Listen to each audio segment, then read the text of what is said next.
Nous sommes en décembre 2014. Brandy Motley, mère de Brielle Motley, amène sa fille, âgée de 6 ans, au dentiste pédiatre du coin, le Dr Howard Schneider, à Jacksonville. L'objectif est de faire un petit détartrage, rien de particulier. L'opération se passe plutôt bien, plutôt normalement, et tout aurait pu se terminer ici. Mais malheureusement, les choses sont allées un peu plus loin. En effet, le dimanche suivant, elle reçoit un appel du cabinet dentaire. Celui-ci lui indique que sa fille a un problème à une dent qu'il devait enlever afin de ne pas empêcher le développement de la dent adulte qui poussait en dessous. Brandy amène sa fille à nouveau, ne s'attendant à rien de particulier, mais dès qu'elle arrive, les choses sont un peu différentes que la dernière fois. Déjà, on lui dit qu'elle n'a pas le droit d'être à côté de sa fille durant l'opération. La raison est simple, ils ont peur que la fille soit agitée et que du coup ça empêche l'opération de bien se dérouler. Et la présence de la mère la rendrait moins concentrée. La justification est un peu moyenne, mais Brandy Motley n'a aucune raison de ne pas croire des professionnels. On lui annonce une durée d'opération de 30 minutes.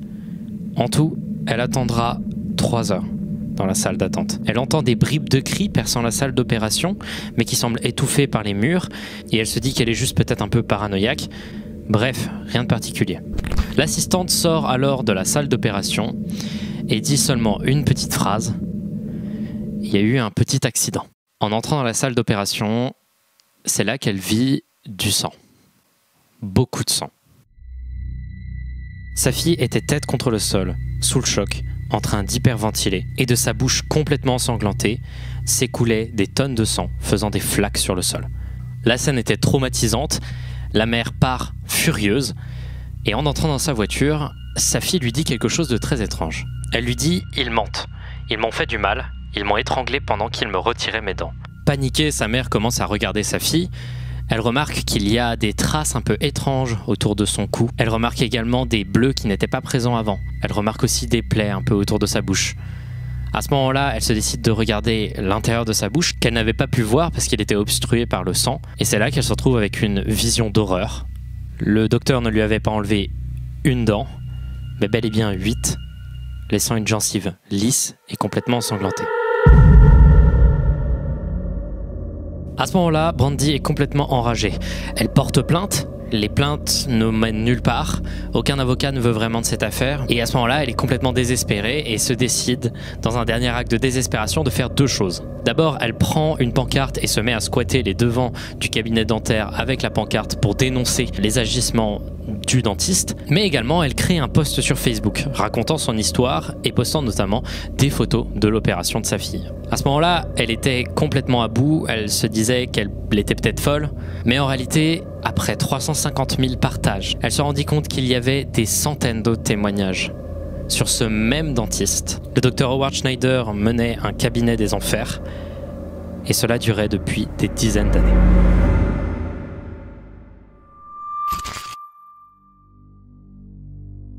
Qui est Howard Schneider? On peut se demander d'où vient ce docteur en fait. Eh ben, c'est là que l'affaire est assez frustrante. Les sources sont très bien documentées à partir de la controverse. Le personnage de Dr Howard Schneider est très flou et très peu d'informations subsistent à propos de lui. Malgré des sources extrêmement exhaustives données par le cabinet d'avocats qui s'est occupé de l'affaire, qui donne une liste de sources incroyable, malgré des dizaines d'articles, aucune idée d'où il est né, aucune idée des études qu'il a fait et de quand il a commencé son activité. Voilà juste ce qu'on sait de Howard Schneider avant la controverse. On sait qu'il a, avant d'avoir été traîné en justice, pratiqué de la chirurgie dentaire pédiatrique pour des enfants de minimum 3 ans, issus de familles pauvres, notamment à cause de l'initiative gouvernementale américaine du nom de Medicaid. C'est un truc qui a commencé dans les années 60, donnant un minimum de sécurité sociale aux familles en dessous du seuil de pauvreté. Et s'il y a des avantages à ce système, on verra que ça a causé beaucoup d'ennuis.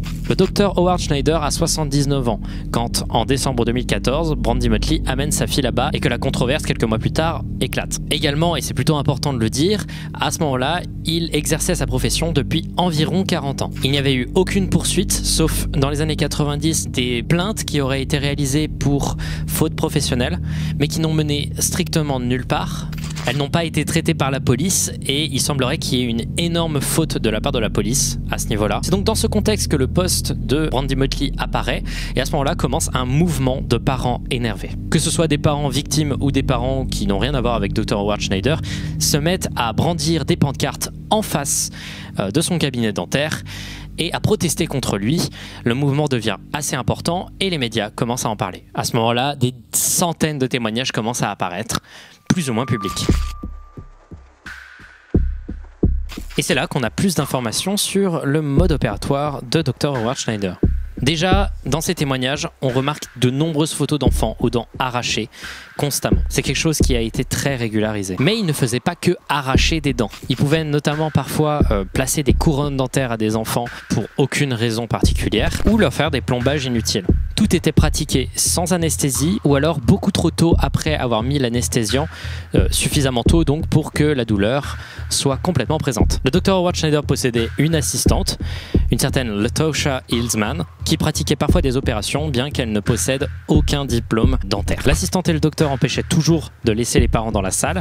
Les parents étaient menés en bateau et ne savaient pas exactement ce que Schneider allait faire et quels étaient leurs droits. Il essayait d'immobiliser les enfants en utilisant d'abord des papoose boards. C'est en gros des planches dans lesquelles on enveloppe les enfants et on les attache afin qu'ils ne puissent pas du tout bouger. Parfois juste il les étranglait, les frappait, les maintenait fort contre la chaise ou laissait l'assistante s'asseoir sur eux, l'objectif étant de les immobiliser, les empêcher de se débattre contre la douleur extrême qu'on les infligeait. Howard Schneider faisait également pression sur les enfants pour qu'ils n'en parlent pas à leurs parents. Il faisait plusieurs techniques assez baisées de la tête, comme par exemple porter des costumes qui font peur aux enfants en même temps qu'ils faisaient les opérations et en leur disant dans ces costumes que s'ils disaient quoi que ce soit à leurs parents, ils allaient mourir. Je vous rappelle que les enfants ont entre 3 et 6 ans, donc ce genre de techniques sont efficaces. Et tout ça amène au deuxième témoignage le plus connu, un des témoignages les plus terrifiants, celui du jeune Zion Christopher. Il a 3 ans, il est amené au cabinet du Dr Howard Schneider pour se faire placer une couronne dentaire. Il s'en fera placer 10 sans anesthésie, ce qui est extrêmement douloureux. Sauf que cette fois-ci, l'opération avait été filmée par sa mère en cachette, car elle suspectait que quelque chose d'étrange se passait. La vidéo est particulièrement violente. Je vais en faire passer que un petit passage de 3 secondes. Voilà, je veux pas faire passer plus, si vous voulez, c'est trouvable facilement. Ça a beaucoup tourné dans les journaux, mais c'est un peu trop, voilà.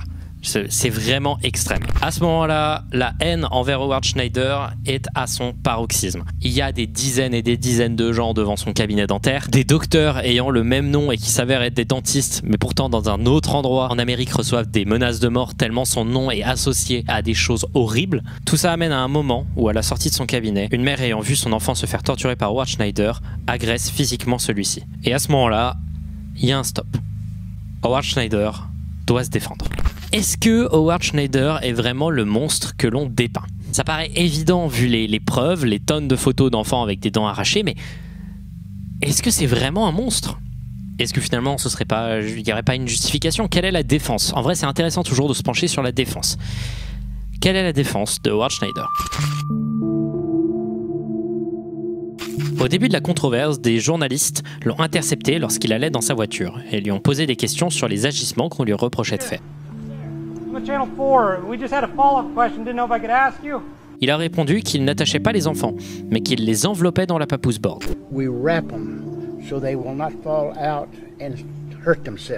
Dans les deux cas, tu immobilises de force quelqu'un, mais bon. Également, il dit que la majorité des témoignages sont complètement faux et il justifie les blessures aux lèvres des enfants comme étant les enfants eux-mêmes qui se sont mordus les lèvres. Le reste de sa défense est assez faible. Et la plupart du temps, il a l'air assez détaché et a l'air de chercher ses mots, ce qui n'aide vraiment pas à le croire. Au fur et à mesure de l'affaire, son attitude était de plus en plus antipathique. Il est filmé refusant de répondre aux questions de journalistes, puis enfin, filmé en train de faire un doigt d'honneur à des parents qui campaient devant chez lui.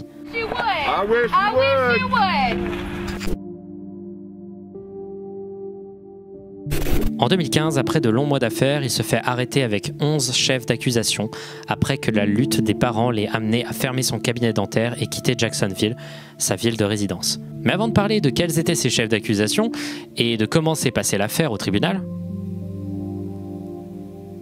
pourquoi il faisait ça? C'est vrai? Au début, il y avait plusieurs théories. Les gens pensaient que c'était juste un malade qui aimait juste torturer des gens, que l'assistante aussi, elle aimait tuer des gens, etc. Vraiment, on le peignait comme un psychopathe, sociopathe. Et que ce soit le cas ou non, la raison, elle est toujours aussi décevante que d'habitude. La raison, c'est la thune. En fait, la raison pour laquelle il a été arrêté, c'est pour fraude Medicaid. Je vous avais parlé un peu plus tôt dans la vidéo de Medicaid, il s'agit de cette sorte de sécurité sociale assez limite que possèdent les gens pauvres aux États-Unis. Et comment étaient payés les dentistes? Les dentistes, ou du moins Howard Schneider dans le cas là, étaient payés à la dent. Une dent opérée égale une opération. Il s'est fait 4 millions d'euros frauduleux. 4 millions d'euros qui s'est fait sur le dos d'enfants torturés. 4 millions, on comprend pourquoi il a essayé de se défendre, hein, parce que c'est quand même assez lucratif comme activité. Mais bon, du coup à ce niveau-là, il est baisé. Le tribunal arrive, il est dans une merde noire. Clairement, tout le monde était contre lui. Tout était pesé contre lui. Son avocat refusait de juste communiquer avec les médias, communiquer avec qui que ce soit. Tout le monde sentait que c'était la merde. Et pourtant, aucune justice. Le Dr Howard Schneider a été jugé incompétent pour rester au tribunal dû à une apparente sénilité. Des débuts de démence qui commençaient. C'est-à-dire que des médecins sont arrivés à la conclusion que Howard Schneider devait avoir, je sais pas moi, un petit Alzheimer ou qu'il était complètement sénile. Et du coup, je pense que l'avocat de Howard Schneider a vu ici une petite brèche. Et dans la loi américaine, si tu es sénile, tu ne peux pas te faire condamner. Le cabinet de l'avocat John Phillips, qui s'est occupé de l'affaire, estime le nombre de familles qui auraient pu être touchées par les affres du Dr Howard Schneider à plus de 1000 familles. Également, il essaye tant bien que mal de donner de la positivité à cette conclusion d'affaires très frustrante en disant qu'il a perdu toute sa réputation, qu'il aurait apparemment perdu tout son argent et qu'aujourd'hui il est seul, sa femme l'ayant quitté suite à cette affaire. Et d'ailleurs, les fichiers de l'affaire de divorce sont publiés. Et il aurait aujourd'hui plus de 80 ans, tout seul, dans un endroit en Amérique, que j'ai trouvé. Son adresse est trouvable sur internet pour le coup. Mais voilà donc la conclusion de l'affaire Howard Schneider, qui m'a d'ailleurs donné une sorte de fascination ces derniers temps pour les affaires de médecins criminels. J'ai trouvé plein d'autres cas mais complètement surréalistes et je pense refaire des vidéos sur le sujet parce que c'est assez fou. Que ce soit des serial killers qui utilisaient le fait d'être médecin pour pouvoir tuer des gens en scred sans problème et qui se sont fait gueuler que genre 20 ou 10 ans après quoi. Ou alors le cas de gynécologues masculins qui faisaient des trucs horribles, genre par exemple je crois que c'est le docteur James Burt qui s'amusait à transformer les femmes qui venaient dans son cabinet de gynécologie en bête de sexe, en changeant ses hormones et en faisant des opérations expérimentales bizarres qui n'ont jamais marché et qui n'ont jamais donné rien d'autre que des problèmes sévères de santé à ses patientes. Ou alors le cas d'un docteur qui faisait des inséminations artificielles et qui a inséminé des dizaines et des dizaines de femmes avec son propre sperme sans prévenir. Bref, il y a plein de trucs hyper intéressants à raconter et je compte réaliser peut-être éventuellement une autre vidéo sur le sujet si ça vous a intéressé. C'était un findings plus court que ceux d'habitude. J'espère que celui-ci vous aura plu. Moi, c'était une affaire qui m'a assez intéressé. Je me suis plongé dessus. Ça a demandé des recherches extrêmement pointues, me demandant d'aller de faire des recherches avec genre 20 résultats sur Google et essayer de trier. Mais bon. J'espère que ça vous a plu et à la prochaine. Voilà, c'était un finding plus court mais qui m'a pas mal intéressé.